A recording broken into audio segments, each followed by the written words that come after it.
ஓம் சாய்ராம். ஸ்ரீ சாயி சச்சரிதம் அத்தியாயம் 38. பாபாவின் ஹண்டி, கோவிலை மதிக்காதிருத்தல், காலா அல்லது கதம்ப உணவு, ஒரு கிண்ணம் மோர். சென்ற அத்தியாயத்தில் நாம் பாபாவின் சாவடி ஊர்வலத்தை பார்த்தோம். இந்த அத்தியாயத்தில் ஹண்டி என்ற பாபாவின் சமையல் பாத்திரத்தை, அதாவது பெரிய அண்டா பற்றியும் மற்றும் சில விஷயங்களையும் காண்போம். முன்னுரை. ஓ புனிதமான சத்குரு சாயி, உலகம் அனைத்துக்கும் மகிழ்ச்சியை நல்கி அடியவர்களின் நலன்களை நிறைவேற்றி தங்களின் திருவடிகளை சரணடைந்தவர்களின் பேரிடர்களை போக்குபவருமான தங்களை வணங்குகிறோம். மிகுந்த தாராள குணமுடையவராகவும் தங்களை சரணடைவோர்களின் பாதுகாவலராகவும் இரட்சகராகவும் விளங்கும் தாங்கள் மக்களுக்காக இறங்கி அவர்களுக்கு நன்மை செய்யவே அவதரித்திருக்கின்றீர்கள். தூய ஆன்மாவின் சாராம்சமான சாறு பிரம்மாவின் அச்சில் ஊற்றப்பட்டு இதிலிருந்து ஞானிகளுக்குள் எல்லா முடிமணியாக சாயி அவதரித்து விளங்குகிறார். இந்த சாயி ஆத்மராமனே ஆவார். தூய தெய்வீக பேரின்ப இருப்பிடமே அவர் வாழ்க்கையின் அனைத்து குறிக்கோளையும் தாமே அவர் எய்தியதோடு நில்லாது தமது அடியவர்களை பற்றற்றவர்களாகவும் சுதந்திரமானவர்களாகவும் ஆக்கினார். பாபாவின் ஹண்டி. நமது சாஸ்திரங்களில் வெவ்வேறு காலங்களுக்கு வெவ்வேறு சாதனைகள் விதிக்கப்பட்டிருக்கின்றன. தவம் கிருத யுகத்துக்கும், ஞானம் திரேதா யுகத்துக்கும், யக்ஞம் துவாபர யுகத்துக்கும், தானம் கலியுகத்துக்கும் சிபாரிசு செய்யப்பட்டிருக்கின்றன. தானங்கள் அனைத்திலும் அன்னதானமே சிறந்தது. மத்தியான நேரத்தில் நமக்கு உணவு கிடைக்காத போது நாம் மிகவும் குழப்பமடைகின்றோம். அதை போன்ற சூழ்நிலைகளில் மற்ற ஜீவராசிகளும் அங்கனமே உணர்கின்றன. இதை அறிந்து எளியவர்களுக்கும் பசி அடைந்தோருக்கும் உணவளிப்பவரே மிகச்சிறந்த கொடையாளி அல்லது தர்மவான். உணவே பிரம்மம். உணவிலிருந்தே எல்லா உயிர்களும் பிறக்கின்றன. பிறந்த பின்னும் உணவாலேயே உயிர் வாழ்கின்றன. அழிந்த பின்னும் உணவின் உள்ளேதான் மீண்டும் உட்செல்லுகின்றன என்கிறது தைத்திரிய உபனிஷதம். விருந்தாளி ஒருவர் தம் வீட்டிற்கு வர நேர்ந்தால் அவரை உணவளித்து வரவேற்பது நம்மை கட்டுப்படுத்தும் ஒரு கடமையாகும். செல்வம், சொத்து, உடை முதலான மற்றவித தானங்கள் செய்வதற்கு விவேகம் தேவைப்படுகின்றது. ஆனால் உணவின் விஷயத்தில் அத்தகைய யோசனைகள் எதுவும் தேவையில்லை. மத்தியான நேரத்தில் யார் வேண்டுமானாலும் நம் வீட்டு வாசலிடை வரட்டும். அவருக்கு உணவு அளிக்கப்பட வேண்டும். அதிலும் முடவர்கள், சரியாக நடக்க முடியாதவர்கள், குருடர்கள், வியாதியஸ்தர்கள், ஆண்டிகள் முதலியோருக்கு முதலில் உணவு அளிக்கப்பட வேண்டும். உடல் நலமுடன் இருப்பவர்களும் உறவினர்களும் பின்னால் உண்பிக்கப்பட வேண்டும். முதலில் குறிப்பிட்டோருக்கு உணவளிப்பதால் உண்டாகும் புண்ணியம் பின்னால் குறிப்பிடப்பட்டவர்களுக்கு அளிப்பதை விட மிகவும் அதிகமாகும். அன்னதானம் இல்லாத மற்ற தானங்களெல்லாம் நிலவற்ற நட்சத்திரங்கள் போன்றும், பதக்கமற்ற அட்டிகை போன்றும், முடிமணி அற்ற கிரீடம் போன்றும், தாமரையற்ற குளத்தை போன்றும், பக்தியற்ற பஜனையை போன்றும், குங்குமமற்ற சுமங்கலியை போன்றும், இனிமையான சாரீரமில்லாத பாடலை போன்றும், உப்பற்ற தயிரை போன்றுமாக இருக்கிறது. வரன், அதாவது பருப்பு சூப் மற்றெல்லா பதார்த்தங்களை விட சிறந்திருப்பதை போன்று மற்றெல்லா புண்ணியங்களையும் விட அன்னதானம் சிறந்திருக்கின்றது. இப்போது பாபா எங்கனம் உணவு சமைத்து அதை விநியோகித்தார் என்பதை காண்போம். பாபாவுக்கு ஒரு சிறிதே உணவு தேவைப்பட்டது என்றும் அவருக்கு தேவையானதும் சில வீடுகளில் பிச்சை எடுத்து பெறப்பட்டது என்றும் முன்னமே எடுத்துச் சொல்லப்பட்டு விட்டது. ஆயின் அனைவருக்கும் உணவளிக்க வேண்டுமென்று அவர் தீர்மானித்தால் அவராகவே எல்லா ஏற்பாடுகளையும் செய்கிறார். இந்த விஷயத்தில் அவர் எவரையும் சார்ந்திருக்கவோ தொல்லைப்படுத்தவோ இல்லை. முதலில் கடைவீதிக்கு சென்று சோளம், மாவு, நறுமண பலசரக்கு வகைகள் முதலிய எல்லாவற்றையும் பணம் கொடுத்து வாங்குகிறார். கோதுமை அரைத்தலையும் தாமே செய்கிறார். மசூதிக்கு முன்னால் உள்ள திறந்த வெளியில் ஒரு பெரிய அடுப்பை வைத்து நெருப்பை மூட்டி அதற்கு மேல் ஹண்டி என்னும் ஒரு பாத்திரத்தை சரியான அளவு தண்ணீர் ஊற்றி வைக்கிறார். 2 விதமான ஹண்டிகள் இருந்தன. ஒன்று சிறியது, மற்றொன்று பெரியது. முன்னது 50 பேருக்கு உணவளிக்க ஏற்றது, பின்னது 100 பேருக்கானது. சில சமயம் அவர் மிட்டா சாவல் என்னும் சர்க்கரை பொங்கலை சமைத்தார். மற்றும் சில சமயங்களில் புலவை மாமிசத்துடன் சமைத்தார். சில சமயங்களில் கொதித்து கொண்டிருக்கும் வரன் என்னும் சூப்பில் கோதுமை மாவை சிறு உருண்டைகளாகவோ அல்லது தட்டையான ரொட்டிகளாகவோ செய்து மிதக்க விட்டார். வாசனை பொருட்களை அம்மியில் வைத்து இடித்து தூளை சமையல் பாத்திரத்தில் போட்டார். உணவை மிகவும் சுவையானதாக்க அவர் எல்லா சிரமங்களையும் எடுத்துக்கொண்டார். ஜவ்வாரி, அதாவது கேழ்வரகு மாவை தண்ணீருடன் கொதிக்க விட்டு அதை தயிருடன் கலந்து அம்பில் கூழ் தயார் செய்தார். உணவுடன் இந்த அம்பிலை அனைவருக்கும் ஒரே மாதிரியாக விநியோகித்தார். உணவு ஒழுங்காக வேகிறதா என்பதை பார்க்க பாபா தனது கஃப்னியின் கைகளை உள்ளே சுருட்டிவிட்டு கொண்டு தனது வெறும் கையை கொதிக்கும் பாத்திரத்தில் துளியும் பயமின்றி விட்டு கொதிக்கும் கலவையை நன்றாக மேலும் கீழும் பக்கங்களிலும் கலக்கி விடுகிறார். கை வெந்ததற்கான எந்த அடையாளத்தையோ முகத்தில் பயத்தின் எவ்வித சாயலையோ காண முடிவதில்லை. சமையல் முடிந்ததும் பாத்திரங்களை மசூதிக்கு கொண்டு வந்து உரிய முறையில் மௌலியை கொண்டு புனிதமாக்கினார். முதல் உணவின் ஒரு பகுதியை மகள்சாவதிக்கும் தாத்யா பாட்டீலுக்கும் அனுப்பிவிட்டு மிச்சத்தை எல்லா ஏழை எளியவருக்கும் திக்கற்றவர்களுக்கும் அவர்கள் உளம் நிறையும் வண்ணம் தமது கையாலேயே பரிமாறினார். பாபா தாமே சமைத்து தாமே பரிமாறிய உணவை உட்கொண்டவர்கள் நிச்சயமாக ஆசீர்வதிக்கப்பட்டவர்கள், அதிர்ஷ்டசாலிகள். இத்தருணத்தில் ஒரு சிலர் சந்தேகத்தையும் கிளப்பலாம். பாபா காய்கறிகளையும் அசைவ உணவையும் பிரசாதமாக தமது அடியவர்களுக்கு ஒரே மாதிரியாகவா வழங்கினார்? விடை வெளிப்படையானதும் எளிதானதுமாகும். அசைவ உணவு பழக்கப்பட்டோருக்கு ஹண்டியிலிருந்து பிரசாதமாக உணவு வழங்கப்பட்டது.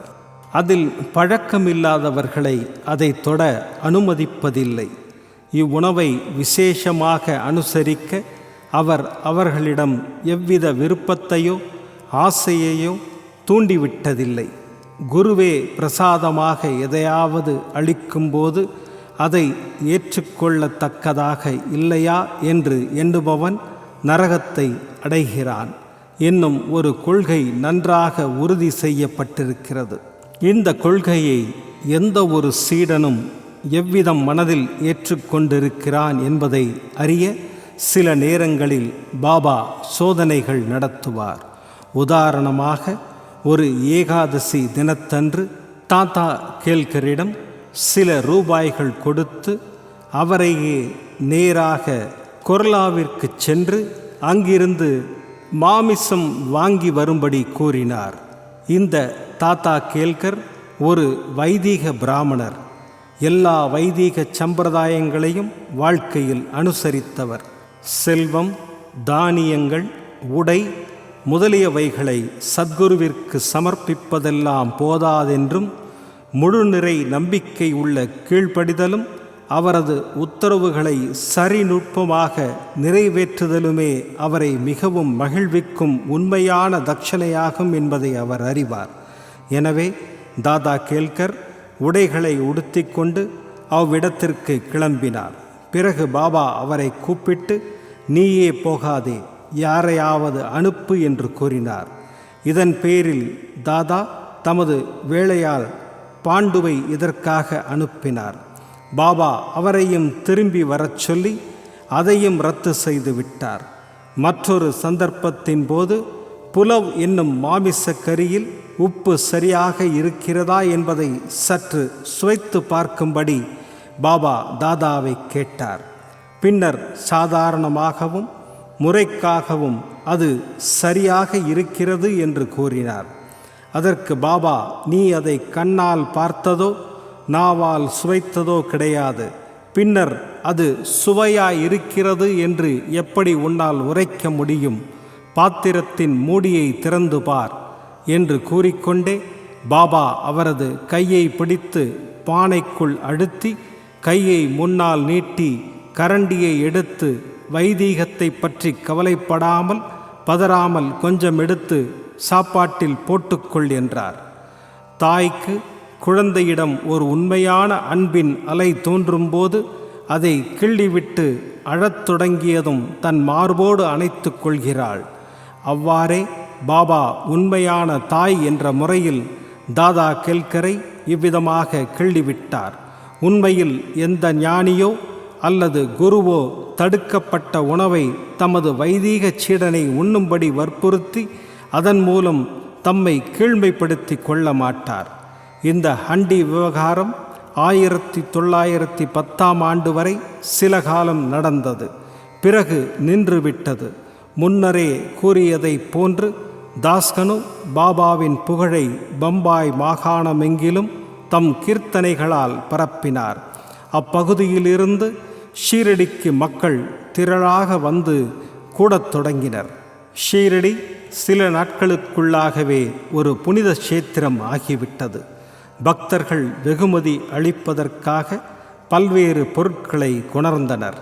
வெவ்வேறு உணவுகளை நெய்வேத்தியமாக சமர்ப்பித்தனர். அவர்கள் அவ்வாறு அளித்த உணவுப் பொருட்கள் எவ்வளவு என்றால், பக்கிரிகளும் ஆண்டிகளும் வயிறு புடைக்க உண்டுவிட்டு பின்னும் மீதி இருக்கும் அளவுக்கு இருந்தது. எங்கனம் நெய்வேத்தியம் பகிர்ந்தளிக்கப்பட்டது என்று கூறும் முன்பு உள்ளூரில் இருந்த கோவில்களின் மீதும் தெய்வங்களின் மீதும் பாபாவுக்கு எத்தகைய மரியாதையும் ஆர்வமும் இருந்தது என்பதை விளக்கும் நானா சாஹேப் சாந்தோர்கரின் கதையை எடுத்துக்கொள்வோம். நானா சாஹேப் கோவிலை மதியாதிருத்தல். சிலர் தங்களுக்கே உரிய முறையில் அனுமானித்து கொண்டும் யூகித்து கொண்டும் சாயி ஒரு பிராமணர் என்றும் சிலர் அவர் ஒரு முகமதியர் என்றும் கூறினர். உண்மையில் அவர் எந்த ஜாதியையும் சேர்ந்தவர் அல்லர். எப்போது எந்த ஜாதியில் பிறந்தார் என்பதையும் அவரது பெற்றோர் யார் என்பதையும் ஒருவரும் நிச்சயமாக அறிந்திருக்கவில்லை. முன்பே அத்தியாயம் 7 உள்ள பாபாவின் சொந்த கூற்றுப்படி அவர் பிராமணர் என்றாலும் பரமாத்மாவிடம் தன்னை முழுவதும் சரணாகதி செய்து அகங்காரத்தையும் உடல் உணர்வையும் ஒழித்து அவருடன் ஒன்றிவிடுபவனுக்கு ஜாதி தேசம் என்னும் கேள்விகள் குறித்து கருதி கொள்வதற்கு ஏதுமில்லை. பின்னர் அவர் எங்கனம் ஒரு பிராமணராகவோ முகமதியராகவோ இருக்க முடியும்? அவர் ஒரு முகமதியர் என்றால் மசூதியில் அணையாமல் எப்போதும் துனியை எங்கனம் எரிய வைத்து கொண்டிருக்க முடியும்? அங்கு எங்கனம் ஒரு துளசி பிருந்தாவனம் இருக்க முடியும்? சங்கோசை, மணியோசை, இன்னிசை கருவிகள் ஆகியவைகளை எங்கனம் அனுமதிக்க முடியும்? அவர் ஹிந்து வழிபாட்டு முறைகளின் எல்லா அம்சங்களையும் எங்கனம் நடக்க விட்டிருக்க முடியும்? அவர் ஒரு முகமதியராக இருந்தால் அவர் காதுகள் குத்தப்பட்டிருக்குமா? ஹிந்து கோவில்களை செப்பனிட தம் கையில் இருந்த பணத்தை அவர் செலவு செய்திருக்க முடியுமா? மாறுபாடாக ஹிந்து கோவில்களையும் தெய்வங்களையும் மதியாமல் இருப்பதை அவர் சிறிதும் சகிப்பதில்லை. ஒருமுறை நானா சாஹேப் சாந்தோர்கர் பினிவாலே என்னும் தனது ஷட்டகருடன் ஷீரடிக்கு வந்தார். அவர்கள் மசூதிக்கு சென்று பாபாவின் முன்னால் அமர்ந்து பேசிக்கொண்டிருந்த போது பாபா திடீரென்று நானா சாஹேப்பின் மீது கோபமடைந்தார். நீ இவ்வளவு காலம் எனது கூட்டுறவில் இருக்கிறாய், எங்கனம் நீ இவ்விதம் நடந்து கொள்கிறாய் என்று அவரை கேட்டார். முதலில் நானா சாஹேப்புக்கு ஒன்றும் புரியவில்லை. தாழ்மையுடன் விளக்கும்படி கேட்டுக்கொண்டார். பாபா அவரை கோபர்காவன் எப்போது வந்தார் என்றும் அங்கிருந்து ஷீரடிக்கு எங்கனம் வந்தார் என்பதையும் கேட்டார். உடனே நானா சாஹேப் தன் தவறை புரிந்து கொண்டார். அவர் ஷீரடிக்கு வரும்போதெல்லாம் கோபர்காவனில் கோதாவரி கரையில் உள்ள தத்தரின் கோவிலை வழிபட்டு வருவது வழக்கம். ஆனால் இம்முறை தத்தரின் பக்தரான தனது உறவினரையும் அக்கோவிலுக்கு போகாமல் தடுத்து தாமதத்தை தவிர்க்கும் பொருட்டு ஷீரடிக்கு நேராக வந்துவிட்டார். இக்குற்றத்தை எல்லாம் அவர் பாபாவிடம் ஒப்புக்கொண்டு கோதாவரியில் குளித்து கொண்டிருக்கும் போது ஒரு பெரிய முள் அவர் பாதத்தில் குத்திவிட்டதனால் அது அவருக்கு மிகுதியான தொல்லையை கொடுத்தது என்று கூறினார். பாபா அது அவருக்கு லேசான தண்டனை என்று கூறி எதிர்காலத்தில் ஜாக்கிரதையாக இருக்கும்படி கூறினார். காலா கதம்ப உணவு. நெய்வேத்தியம் விநியோகிக்கப்படும் கதைக்கு திரும்புவோம். ஆரத்தி நிகழ்ச்சி முடிந்த பின்னால் எல்லோரையும் உதியுடனும் ஆசீர்வாதங்களுடனும் அனுப்பிய பிறகு உள்ளே சென்று நிம்பாரில் தமது முதுகை சாய்த்து கொண்டு 2 வரிசையுள்ள பந்தியுடன் அமர்ந்திருப்பார். நெய்வேத்தியம் கொண்டு வந்த பக்தர்கள் பூரி, மாண்டி, போளி, பாசந்தி, சன்சா, சோறு முதலியவை உள்ள தங்களது உணவு பதார்த்தங்களை வலிந்து உள்ளே அனுப்புவார்கள். பாபாவினால் புனிதமாக்கப்பட்ட உணவின் பிரசாதத்திற்காக வெளியே காத்து கொண்டிருப்பார்கள். எல்லா உணவுகளும் கதம்ப கூட்டாக கலக்கப்பட்டு பாபாவின் முன் வைக்கப்படும். அதை அவர் கடவுளுக்கு சமர்ப்பித்து புனிதப்படுத்துவார். அதன் பகுதிகள் வெளியே காத்து கொண்டிருக்கும் நபர்களுக்கு அளிக்கப்பட்டு மீதம் உள்ளே பாபா நடுநாயகமாக அமர்ந்திருக்கும் மக்களுக்கு பரிமாறப்படும். 2 வரிசையில் அமர்ந்திருக்கும் பக்தர்களும் வயிறார உண்ணுவர். புனிதமாக்கப்பட்ட உணவை உள்ளே அமர்ந்திருக்கும் அனைவருக்கும் ஒவ்வொருவரின் தேவையையும் சௌகரியத்தையும் கவனித்து பரிமாறும்படி நானா சாஹேப் நிமோன்கரையும் ஷாமாவையும் பாபா தினந்தோறும் கேட்டுக்கொள்வார். அவர்கள் இதை மிகவும் ஜாக்கிரதையாகவும் பிரியத்துடனும் செய்வர். இவ்வாறு அளிக்கப்பட்ட ஒவ்வொரு கவள உணவும் அடியவர்களுக்கு போஷாக்கையும் திருப்தியையும் தந்தது.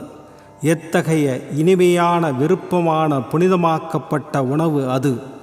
எப்போதும் புனிதமானது, தெய்வீகமானது. ஒரு கிண்ணம் மோர்.